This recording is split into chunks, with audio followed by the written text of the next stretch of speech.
주님께서 여러분과 함께 마테오가 전한 거룩한 복음입니다. 박사들이 돌아간 뒤 꿈에 주님의 천사가 요셉에게 나타나서 말하였다. 일어나 아기와 그 어머니를 데리고 이집트로 피신하여 내가 너에게 이뤄줄 때까지 거기에 있어라.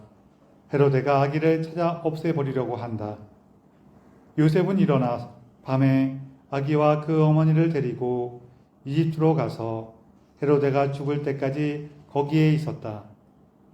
주님께서 예언자를 통하여 내가 내 아들을 이집트에서 불러내었다 하신 말씀이 이루어지려고 그리 된 것이다. 헤로데가 죽자 꿈에 주님의 천사가 이집트에 있는 요셉에게 나타나서 말하였다. 일어나 아기와 그 어머니를 데리고 이스라엘 땅으로 가거라. 아기의 목숨을 노리던 자들이 죽었다. 요셉은 일어나 아기와 그 어머니를 데리고 이스라엘 땅으로 들어갔다. 그러나 아르켈라오스가 아버지 헤로데를 이어 유다를 다스린다는 말을 듣고 그곳으로 가기를 두려워하였다. 그러다가 꿈의 지시를 받고 갈릴레아 지방으로 떠나 나자렛이라고 하는 고을로 가서 자리를 잡았다. 이로써 예언자들을 통하여 그는 나자렛 사람이라고 불릴 것이다 하신 말씀이 이루어졌다. 주님의 말씀입니다. 그리스도님 찬양합니다. 찬미 예수님, 메리 크리스마스. 서로 인사들 좀 나누세요.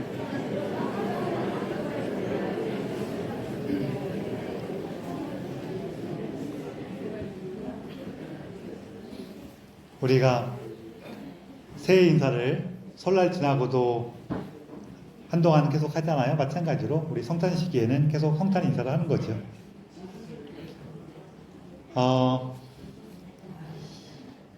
요즘에는 버스 정류장 가도 딱 이렇게 정류장에는 몇 번 버스가 얼마 있다 온다가 표시되는 정류장들도 있더라고요. 근데 옛날에는 그런 것도 없었고, 또 이렇게 버스 운행하다 보면은 배차 간격도 막 흐트러지고 그럴 때가 그런 시절도 있었어요. 그렇죠? 그래서 어떤 사람들이 이제 좀 교회에 나가서 좀 어떤 일을 본 다음에 돌아가려고 그러는데, 일을 하고 돌아가는데 이제 버스를 기다리는데 한참 기다려 버스가 안 오는 거예요.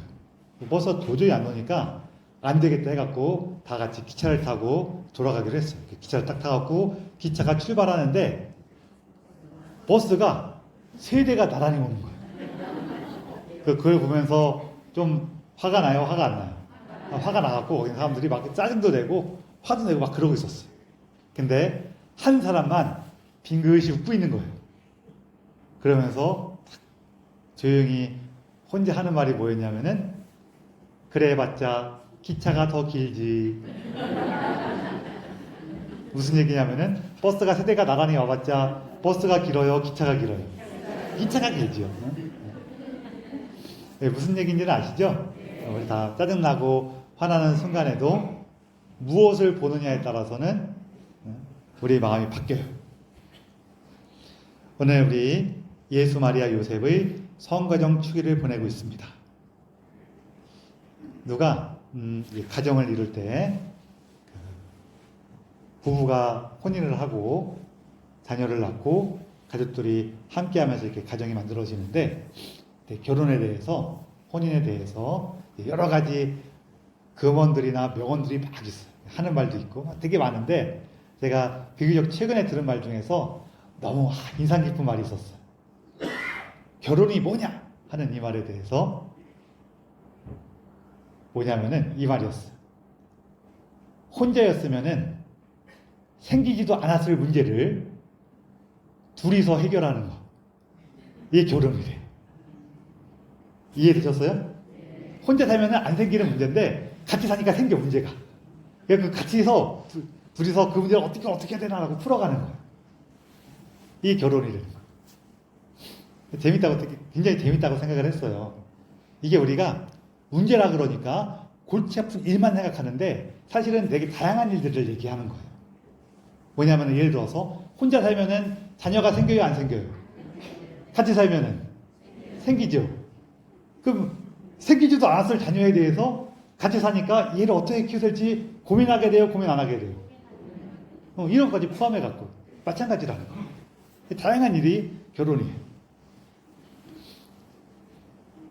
이게 왜 제가 굉장히 재밌었다고 느꼈냐면은 이게 우리 교회에서 이야기하는 혼인의 여러 가지 측면 중에서 되게 중요한 측면을 같이 의미하는 부분이 있어요. 이거를 약간 이렇게 비틀어서 해학적으로 표현한 거죠.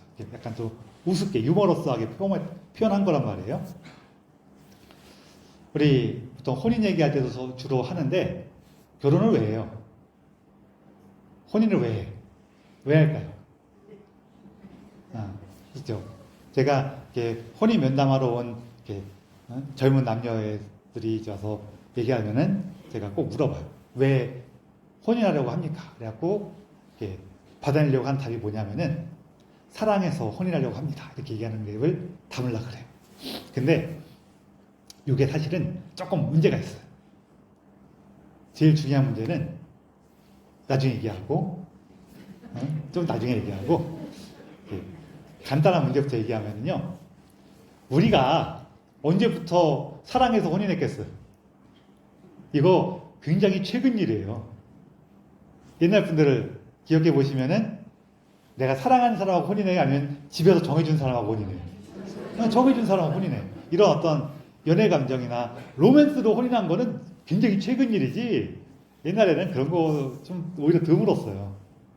뿐만 아니라 혼인이라는 거는 근래에 와서야 이제 혼인하는 두 사람, 이 사람들이 주체가 돼갖고 자기의 삶을 꾸려가는 거에 대한 인식이 굉장히 강해졌고 저는 그거는 어떤 면에서는 긍정적이라고도 생각해요. 긍정적인 부분이 많죠. 근데 혼인은 사실 혼인생활 해보신 분들 아시겠지만 개인과 개인의 만남이 아니에요. 집안과 집안의 만남이기도 하고 사실은 그래서 거기 있는 함께하는 여러 사람들의 만남이기도 하고 뿐만 아니라 때에 따라서는 재산과 재산의 만남이기도 해요. 옛날 결혼은 더 그랬어. 여기서 말하는 재산이라는 거는 눈에 띄는 재산뿐만 아니라 눈에 보이지 않는 재산. 그 집안의 전통이라든지 이런 걸 포함하는 거예요. 그래서 우리 옛날에 막 그런 일, 그쪽 집안하고는 우리 집안하고 이게 안 맞아서 못해. 막 이런 얘기도 많이 있었어. 네, 이런 것들을 우리가 이제 풀어가면서 오늘날까지 온 거죠. 그리고 두 번째로 더 중요한 건 뭐냐면은 사랑해서 혼인하면 좋아. 아유 좋아. 그건 좋은 일이, 멋진 일이에요. 근데 사랑이 뭐예요? 사랑이 뭐냐? 그러면 더 골치 아파져요. 그렇죠? 그러니까 나쁘다는 의미가 아니라 뭐지? 이런단 말이에요. 특히 사랑을 우리가 생각하면은 청춘 남녀가 함께 있을 때 느껴지는 알콩달콩한 감정을 사랑이라고 이해하면은 그 감정은 오래 갈까요? 아니면은 어느쯤 되면 없어질까요? 없어져요. 그럼 사랑이 없어진 거예요? 아니란 말이에요. 왜냐하면 그게 사랑의 한 부분이긴 한데 뭐 굳이 얘기를 하자면은 사랑을 시작할 때 느끼는 감정이에요. 사랑의 한 부분이긴 해. 우리 감정도 우리 삶의 한 부분이잖아요. 그래서 사랑의 한 부분이긴 하지만 그게 사랑의 핵심은 아니란 말이에요. 사랑의 핵심은 우리는 뭐라고 이해하냐면은 누군가를 위해서 내 것을 내어주는 것. 그래서 그 누군가가 잘 되기를 바라는 마음. 이게 사랑이라고 그런단 말이에요. 이게 사랑의 핵심이에요. 오히려 이게 더 사랑의 핵심이라고 우리가 생각해요. 그러면은 하느님께서는 왜 이런 사랑을 우리 보고 우리에게 하도록 하는가? 왜 우리를 이런 사랑으로 초대하시는가? 왜 그럴까요? 왜냐하면은 사람이 사랑을 할 때만 변화하기 때문이에요. 사랑을 할 때에만 성장해요. 내가 하다못해 돈이라도 사랑을 해야지 일어나서 나가서 아르바이트라도 한단 말이에요. 근데 난 돈도 안 좋아. 아유, 돈도 됐어. 필요 없어. 그러면은 어떻게 해요? 집에 그냥 누워있어. 아, 이러고 누워있단 말이에요. 그래요, 안 그래요? 내가 뭔가 좋아하는 게 있을 때, 사랑하는 게 있을 때, 그때 사람은 움직여요. 여러분도 오늘 여기 추운 날, 왜 이렇게 성당에 오셨어요? 하느님을 사랑해서, 그쵸? 하느님을 사랑하고, 하느님과 함께하는 이 시간이 좋아서 오신 거란 말이에요. 아니면은, 적어도 주의를 충실히 지키는 그 규칙을 사랑하시거나, 혹은, 좀 이것도, 이게 나쁜 건 아닌데, 이렇게 내가 주의를 잘 지키고 있어 라고 하는 자기를 사랑하거나, 뭐, 그거 나쁜 건 아니에요. 아, 난 내가 이렇게 살아가는 이런 모습이 내가 너무 좋아. 그래서 할 수도 있지. 근데 그거를 좀 이해하는 건 좋아요. 자기를 사랑해서 하면서 내가 너를 위해서 하는 거야. 그러면 골치 아파져요. 애들하고 그냥 싸우잖아요. 내가 이게 날 위해서 그런 거냐? 널 위해서 그러는 거지? 그럼 애들이 뭐라 그래요? 커서. 어릴 때는 말 잘 듣다가 커서 뭐라 그래요? 이게 무슨 날 위한 거야? 엄마를 위한 거지? 막 그러고 싸우잖아요. 그렇죠? 그럼 그때 뭐라고 해야 돼요? 이것이! 그러고 그냥. 그런 얘기 들으면은 솔직히 그런 얘기 들으면 조금 찔려요, 안 찔려요? 그럼 그럴 때 그러세요. 조금 마음이 진정되면은 싸울 때는 하지 마시고, 야, 이게 나를 위한 마음도 있지만 너를 위한 마음도 있어. 좀 이게 좀 섞여 있는 거지 어떻게 그러냐?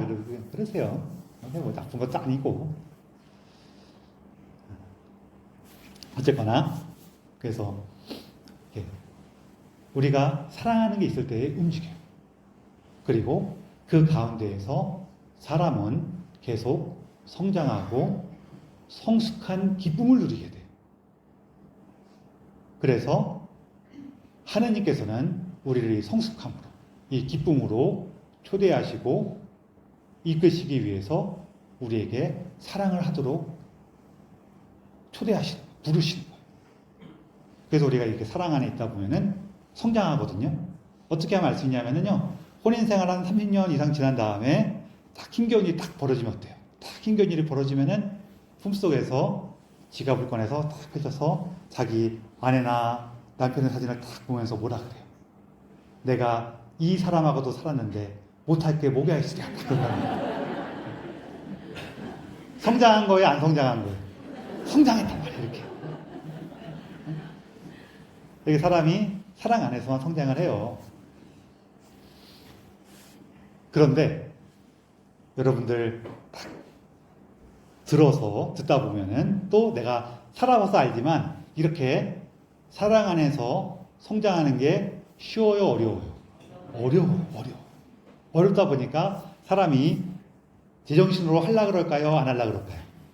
안 하려고 그래요. 그래서 하느님께서 그 제정신을 쏙 빼갖고 흔드시려고 주시는 선물이 뭐냐면은 전문 용어로 콩깍지라 그래요. 그래서 우리가 콩깍지에 씌워갖고 제정신이 아닌 상태에서 이렇게 사랑을 시작하죠. 그래서 그때 감정을 우리가 아까 전에 말씀드린 것처럼 사랑을 시작할 때 느끼는 감정이 그토록 격렬한 거예요. 왜? 그래야지 제정신을 못 차리니까. 그처럼 우리를 성숙함으로 부르시는 거기 때문에 어떤 면에서는 우리가 사랑해서 혼인하는 게 아니라 사랑을 배우기 위해서 혼인하는 거예요.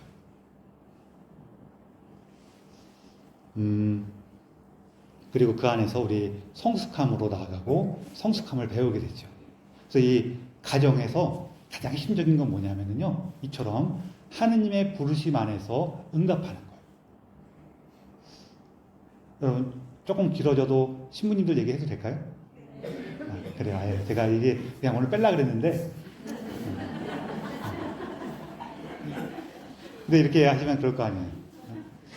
아우, 그렇게 우리가 혼인 안에서, 가정 안에서 사랑을 배워가는 거면은 왜 신부님은 결혼 안 해요? 그쵸? 제가 결혼을 안 하고 싶을까요? 신부가 되고 싶을까? 결혼을 안 하는 걸까요? 신부로 살고 싶으니까. 여기서 말하는 신부는 신랑 신부 할 때 신부 말고요. 제가 옛날에 제주도 가갖고, 연수로 제주도 가갖고, 그날 이렇게, 어디 산에 올라가는 그런 프로그램이 있는데, 가다가 뒤에서 산인지 이렇게 언덕이었어요.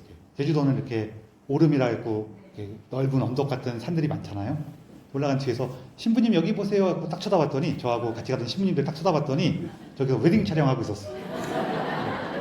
그 사진 찍는 분이 우리랑 눈이 마주쳐갖고 저 사람들이 왜 쳐다보나 그랬을지도 몰라요.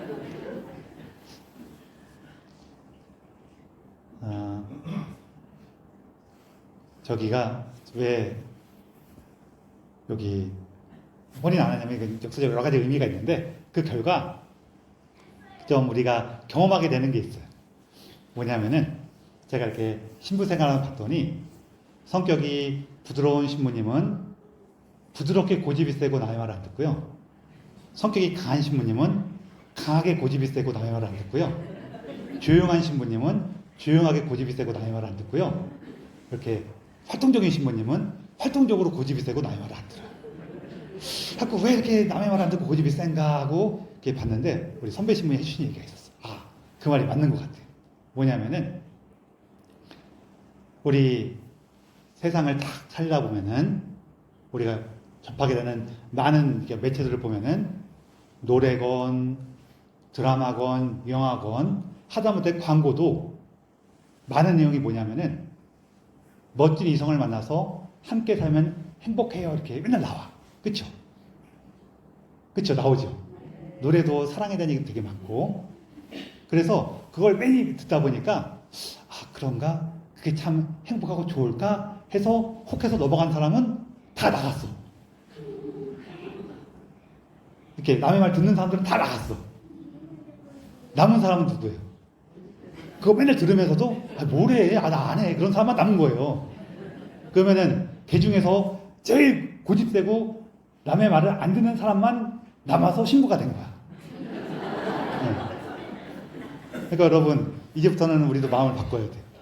신부님들을 보면서 아니 어떻게 저렇게 고집이 세고 남의 말을 안 들었는데 신부가 됐을까? 그러면 돼요 안 돼요? 안 돼요. 거꾸로 저 정도로 고집이 세고 남의 말을 안 들어야 신부가 되는구나 라고 하셔야 돼요. 저도 여러분들 이렇게 많이 사랑으로 이해해 주셔서 기쁘게 살아가고 있습니다. 그래요.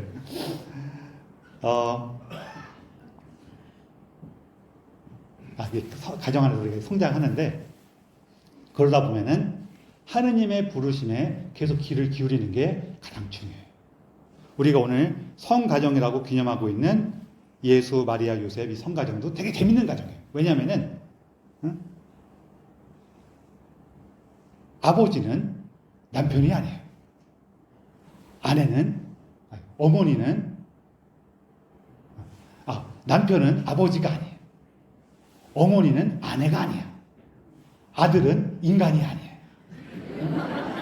그런 가정이에요. 그러니까 너무 이질적이고 우리의 어떤 생각과 다른 가정이에요. 근데 이 가정이 성가정으로 나타나는 이유가 뭐예요? 각자 자기의 자리에서 하느님께 응답했던 가정이란 말이에요. 유셉성이는 예수님을 돌보는 가장으로서, 마리아님은 저는 주님의 종입니다 라고 하면서 하느님의 소명을 받아주었고, 예수님은 십자가에서까지 아버지께 순명하셨어요. 그래서 이루어진 가정이 각자가 자기에게 주어진 하느님의 부르심에 응답한 그 가정이 성가정이란 말이에요. 그러면서 우리 오늘 요셉 성인의 모습을 복음에서 보면서 우리가 하느님의 말씀을 어떻게 받아들일 수 있을까 하는 힌트를 얻을 수가 있어요. 여기 보면은 요셉 성인은 당신 삶의 중요한 고비 때마다, 중요한 고민의 순간마다 하느님의 말씀에 귀를 기울이죠. 천사를 통해서 드러난 하느님의 말씀에 귀를 기울인다는 거예요. 이게 우리가 그냥 상상하는 것처럼 딱 이렇게 그냥 룰루랄라 이러고 있다 갑자기 천사가 뻥 나타나서 이렇게 하여라, 단순히 그러진 않았을 거예요. 우리가 큰 근심 앞에 있을 때, 고민 앞에 있을 때 내가 하느님의 말씀을 따르겠습니다. 당신의 뜻대로 갈 준비가 되었습니다. 응답하겠습니다. 라고 할 때 그때서야 비로소 움직여지는 거란 말이에요. 우리도 이렇게 살아가면서 막 여러 가지 일이 생겨요. 그래서 이 순간이 내가 정말로 하느님께 뜻을 물어봐야 돼. 라는 그 순간들을 우리는 사실 많이 겪는데 보통은 막 잊어버리고 넘어가요. 눈치지 못하고 넘어갈 때가 많아. 그거 사실 괜찮아. 어느 정도까지 괜찮아요. 그런데 중요한 순간이라는 거는 보통 우리에게 어떻게 나오냐면요. 좀 감정적인 요동이 좀 크게 나타나요. 근심이라든지 화가 난다든지 침울해진다든지 걱정이 된다든지 이런 식으로 막 나타나거든요. 되게 뭔가 열의가 있고 기쁘고 막 용기가 나고 그럴 때도 그렇긴 한데 이때는 참 우리가 항상 지가 잘한 줄 알기 때문에 하나님 뜻 찾기가 힘든데 그때도 하나님 뜻을 찾으면 좋기는 좋아요. 내가 이거 하고 싶어. 너무 하고 싶어. 막 그럴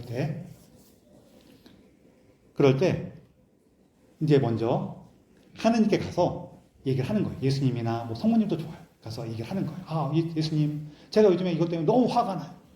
이것 때문에 너무 속상해요. 이것 때문에 너무 걱정이 돼요. 얘기를 해요. 그리고 나서 예수님이 이런 얘기를 좀 하신 다음에 한번 물어봤으면 좋겠어요. 뭘 물어보냐면은 예수님, 이 마음은 어디에서 왔나요? 이렇게 좀 물어보세요. 이게 왜 그러냐면요. 우리가 이렇게 실제로 없는 것 때문에 흔들리는 경우도 되게 많아요. 종종 어떤 게 있냐면은 저도 요거는 많이 그런데 어릴 때 우리나라 사람들 대부분 이 교육을 많이 받거든요. 다른 사람한테 패기치지 마라. 이 교육을 받다 보니까 커서 뭘 하려고 그러다가 내가 이렇게 하면은 저 사람들이 힘들어하지 않을까? 걱정이 돼서 못해. 그러다가 나중에 내가 슬쩍 물어봐요. 이러면은 너한테 너무 힘들까봐 그랬어. 그럼 상대방이 뭐라 그래? 고마워. 이럴 때도 있지만, 그거 나 괜찮았는데 왜 이게 안 했어? 이럴 때도 많아요. 전 많이 겪어봤어요. 신부다 보니까 많은 분들이 너무 사랑을 해줘. 사랑을 해주셔요. 그래갖고 제가 뭐 도와달라고 얘기하려고 그러다가 이러면은 서로 힘드시겠지? 그래갖고 도와달라는 얘기도 안 하고 때에 따라서는 도와주신다는 것도 막 사양을 해요. 혼자서 쭉 고생한 다음에 나중에 또 도와달라고 할 거야. 그래갖고 나중에 이거 패기 칠까봐요. 그러면은 신부님 왜 이해 안 하셨어요? 막 이럴 때가 너무 많아. 자, 이런 거는 저뿐만 아니라 여러분들도 경험하실 때가 있죠. 자, 이거는 내가 실제로 있는 거를 걱정한 거예요? 아니면은 그냥 내 마음속에 있는 거예요? 그냥 내 마음속에만 있는 거예요. 이런 것들도 있어요. 그래서 우리가 예수님, 제가 지금 너무 화가 나는데 왜 이렇게 화가 나죠? 뭐 때문에 이렇게 화가 나죠? 그랬을 때 그냥 내 마음속에 있는 여러 가지 두려움이라든지 과거의 교육이라든지 상처라든지 이런 게 있을 수가 있어요. 그래갖고 그럴 수가 있어요. 그럼 이거는 실제하지가 않는 거예요. 물론 반대인 경우도 간혹 있어요. 나는 별거 아니겠지라고 생각했는데 다른 사람한테는 큰 거였어. 그럼 그때도 이게 내 생각하고 실제라고 달랐구나 하면서 좀 조정을 하는 거죠. 그럴 때마다. 그리고 그래서 내가 이거는 실제로 있는 거야. 아니면은 그냥 허상이야. 이런 걸 내가 허상에 대해서 화를 내고 허상에 대해서 두려워하는 거야. 그럴 수도 있어요. 그리고 나서 이게 어느 정도 내가 그래서 요 마음이 있고 그럼 나한테 진짜인 건 뭐냐면은 내가 화를 내고 있다는 거. 내가 두려워하고 있다는 거. 그건 진짜야. 그게 실제로는 아닌데 실제로는 없는 건데 그 없는 거에 대한 환상 때문에 내가 두려워하는 건 진짜야. 이 두 가지가 좀 다른 거예요. 그래서 예수님, 제가 이렇게 화를 내고 있어요. 이게 진짜인지 아닌지 모르겠는데 괜히 그것 때문에 영향을 받아서 이처럼 화를 내고 있어요. 이처럼 걱정을 하고 있어요. 그러는 거예요. 그 다음에 예수님께 이거는 그러면은 왜 그런가요? 이렇게 물어보는 거 좋아요. 왜 그런가요? 물어보는 건 좋긴 좋은데 사실 왜 그런가요는 큰 쓸모는 없어요. 내가 비가 오니까 기분이 나빠요. 비가 오니까 기분 나쁜 거 그래 기분 나쁠 수 있지. 근데 쓸모 있어요 없어요? 뭐 어쩌라고. 그렇게 된단 말이에요. 그래서 예수님 나 기분이 나쁜데 기분이 나쁜데 그러면은 뭘 할 수 있을까요? 무엇을 위해서 이런 마음이 드나요? 요 다음에 물어보는 거예요. 기분이 조금 우울하니까 부침개를 구워 먹어야겠다 할 수도 있고, 그런 어떤 목적이 있단 말이에요. 우리 마음이나 감정은 굉장히 복잡한 이 연상 과정을, 이 과정을 좀 단순하게 내가 빨리 느낄 수 있도록 표현해 주는 거거든요. 그래서 사실 그런 것들은 무언가 이제 내 행동을 위한 목적이 있긴 있어요. 우리가 그 목적을 잘 못 발견하면은 굉장히 오랫동안 헤매게 돼요. 목적을 찾는 거예요. 예수님, 나 뭘 위해서 그래요? 그러면은, 이걸 위해서 그런 거구나. 그러면 내가 이렇게 화내는 게 거기에 도움이 되나? 화내는 걸 통해서 이걸 이룰 수가 있나? 찾아보는 거죠. 이런 게 있어요. 내가 이거 원하는데, 첫 번째는 이걸 해결할 수 있는 문제인가? 예를 들어서 내가 우산 쓰고 가고 있는데, 친구가 저기 비를 맞고 가고 있어. 야, 일로 와, 우산 같이 써. 썼어요. 우산 같이 쓰면은, 혼자 쓸 때는 그래도 괜찮은데, 같이 쓰면 이렇게 한쪽에 맞아요, 안 맞아요? 맞아요. 그러면 내 순간 맞으니까 좀 언짢아. 그렇지만 우산을 둘이 같이 쓰려면은 이 맞는 게 안 일어날 수 있어요? 얘를 버리든지 내가 좀 맞든지 해야 될 거 아니에요, 그렇죠? 아니에요? 그러면 그 맞는 거 어쩔 수가 없는 일이에요. 좀 기분 나쁘지만 어쩔 수 없구만. 그냥 그런 것도 있어요. 우리 살다 보면 이런 거 제법 많아요, 그렇죠? 근데 우리는 그때 어쩔 수 없구만까지 가는 과정에서 화를 내기도 하고 치부해지기도 하고 막 그래. 왜 비를 맞는 거야? 막 그러면서 화를 내고 막 하고, 걔는 내가 씌워준다 그래 놓고도 얘는 왜 우산 안 갖고 와서 막 이러고 막 이상한 데 화내고 막 그런단 말이에요. 그리고 나서 또 이렇게 내가 어쩔 수 없는 건가? 아니면 이거를 내가 해결할 수 있는 건가? 를 찾는 데도 좀 도움이 되고, 물론 이런 것이 금방금방 되지는 않아요. 그리고 이제 한 걸음 더 나아가서, 그러면 이걸 이룰 수 있는 목표야. 그러면 지금 내가 하고 있는 이 방법이 이 목표로 나가는데 도움이 되는가 안 되는가, 이런 것도 있어. 예를 들어서 우리가 좁은 데다가 막 모였는데 누가 자꾸 옆에서 내 발을 밟어. 그래서 우리가 지금 내 발을 밟고 있으니까 좀 조심하세요 라고 얘기하면 되는데, 우리가 이런 거 표현하는 게 훈련이 안 돼 있으니까 어떻게 해요? 휘지매 이런단 말이에요. 상대방이 알아들어요, 못 알아들어요? 못 알아들어. 그래서 밟아요. 내가 휘지매 이거 한 10번 한 다음에 화가 이만큼 났고 뭐라 그래요? 하지마, 넌 왜 이렇게 주책 없이 말을 밟고 막 그래요. 화를 내. 그럼 이 사람이 아이고 미안해 그래요 하면 깜짝 놀라갖고 왜 갑자기 화를 내 이래요. 그런단 말이에요.